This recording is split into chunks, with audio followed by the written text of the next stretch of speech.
জাদুটোনা কিভাবে নষ্ট করবেন? অনেক সময় আমাদেরকে ব্ল্যাক ম্যাজিক করা হয়, জাদুটোনা করা হয়। আপনি আপনার উপরে কেউ তাবিজ করেছে কিনা, কিভাবে আপনি জাদুটোনা নষ্ট করবেন?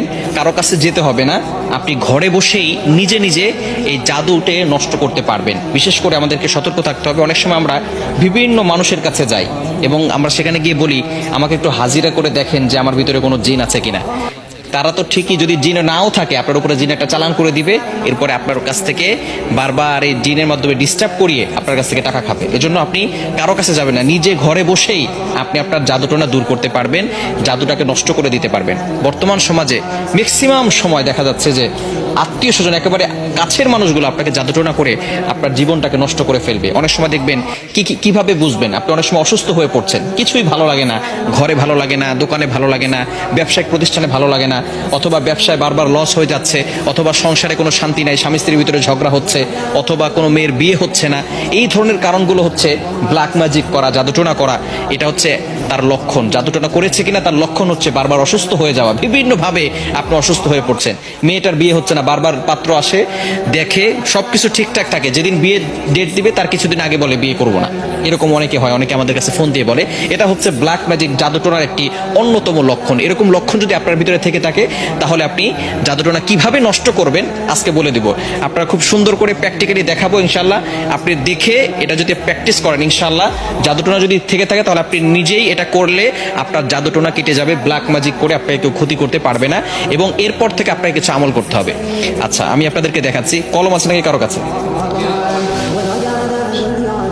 এই যে একটা কলম। সর্বপ্রথম আপনি যে কাজটা করবেন, প্রথমে অজু করবেন। অজু করে আপনি সূরাতুল ফাতিহা একবার পড়বেন, সূরা ফালাক একবার পড়বেন, সূরা নাস একবার পড়বেন, সূরা ইখলাস একবার পড়বেন। এরপরে আয়াতুল কুরসি পড়বেন। প্রথমে সূরা ফাতিহা একবার, এরপরে সূরা ফালাক একবার, সূরা নাস একবার, এরপরে সূরা ইখলাস একবার, আয়াতুল কুরসি একবার। এটা পড়ার পরে এরপরে আপনি একটা চেয়ারে বসবেন। অজু অবস্থায়, পবিত্র অবস্থায় চেয়ারে বসবেন। মনে রাখবেন, কোরআনের ভিতরে আল্লাহ তাআলা শিফা দিয়েছেন। আল্লাহ তাআলা নিজেই বলে দিয়েছেন, 15 নম্বর পারা 9 নম্বর পৃষ্ঠা 2 নম্বর লাইন, সূরা বানী ইসরাঈলের 82 নম্বর আয়াতে আল্লাহ তাআলা বলছেন, ওয়া নুনাজ্জিলু মিনাল কুরআন মা হুয়া শিফাউ ওয়া রাহমাতুল লিল মুমিনিন।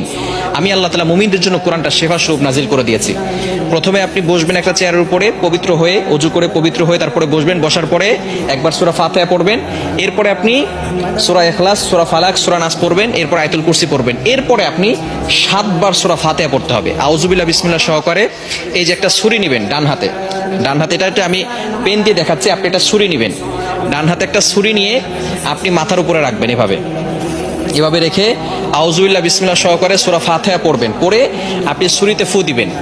ছুরিতে ফু দেওয়ার পরে এরপরে ছুরিটা শরীরের সাথে টাচ করবেন না। টাচ না করে আপনি একেবারে সোজা কপাল থেকে নাক বরাবর, বুক বরাবর 2 পায়ের মাঝখানে রাখবেন। আপনি বসে আছেন, বসে থাকার পরে আপনি একটা ছুরি হাতে নেবেন। প্রথমে পবিত্র হলেন, সূরা ফাতিহা পড়লেন, ইখলাস পড়লেন, ফালাক পড়লেন, নাস পড়লেন, আয়াতুল কুরসি পড়লেন। এরপরে ছুরিটাকে আউযুবিল্লাহ বিসমিল্লাহ সহকারে সূরা ফাতিহা পড়ে ছুরিতে ফু দিবেন। ফু দিয়ে এরপরে ছুরিটা এভাবে নেবেন, সোজা, টাচ করবেন না, শরীরের সাথে টাচ না করে সোজা আপনি নিজে 2 পায়ের মাঝখানে রাখবেন। বুঝা গেছে? এভাবে একবার করলেন। আবারও আউযুবিল্লাহ বিসমিল্লাহ সহকারে সূরা ফাতিহা পড়বেন, শুধু সূরা ফাতিহা পড়ে ছুরিতে ফু দিবেন। ফু দিয়ে আপনি এটাকে সোজা নিয়ে যাবেন ইনশাআল্লাহ।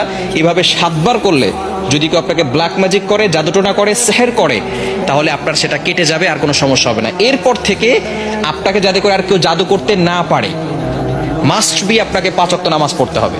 এবং কেউ যাতে করে জাদু করে, তাবিজ করে আপনাকে কোনো ক্ষতি করতে না পারে, 5 ওয়াক্ত নামাজ পড়ে আয়াতুল কুরসি, 4 কুল, সূরা বাকারা শেষ 2 আয়াত, এগুলো পড়ে বুকে ফু দিবেন এবং হাতে ফু দিয়ে পুরো শরীরকে মাসাজ করে দিবেন। ইনশাআল্লাহ আপনার শরীর বন্ধ থাকবে, এবং রাতের বেলা ঘুমানোর সময় ওযু করে ঘুমাবেন, এই আমল করে শরীর বন্ধ করে ঘুমাবেন। ইনশাআল্লাহ দুনিয়ার কোনো শক্তি আপনাকে কোনো ক্ষতি করতে পারবে না। আল্লাহ তাআলা আপনাকে প্রটেক্ট করবেন, আল্লাহ তাআলা আপনাকে হেফাজত করবেন। দুনিয়ার দুষ্ট জিন বলেন, মানুষ শয়তান বলেন, জিন শয়তান বলেন, সকল ধরনের দুষ্টমি থেকে এবং দুষ্ট জিন থেকে আল্লাহ তাআলা আপনাকে হেফাজত করবেন। আল্লাহ তাআলা আমাদের সকলকে এটা সুন্দরভাবে বুঝে আমল করার তৌফিক দান করেন।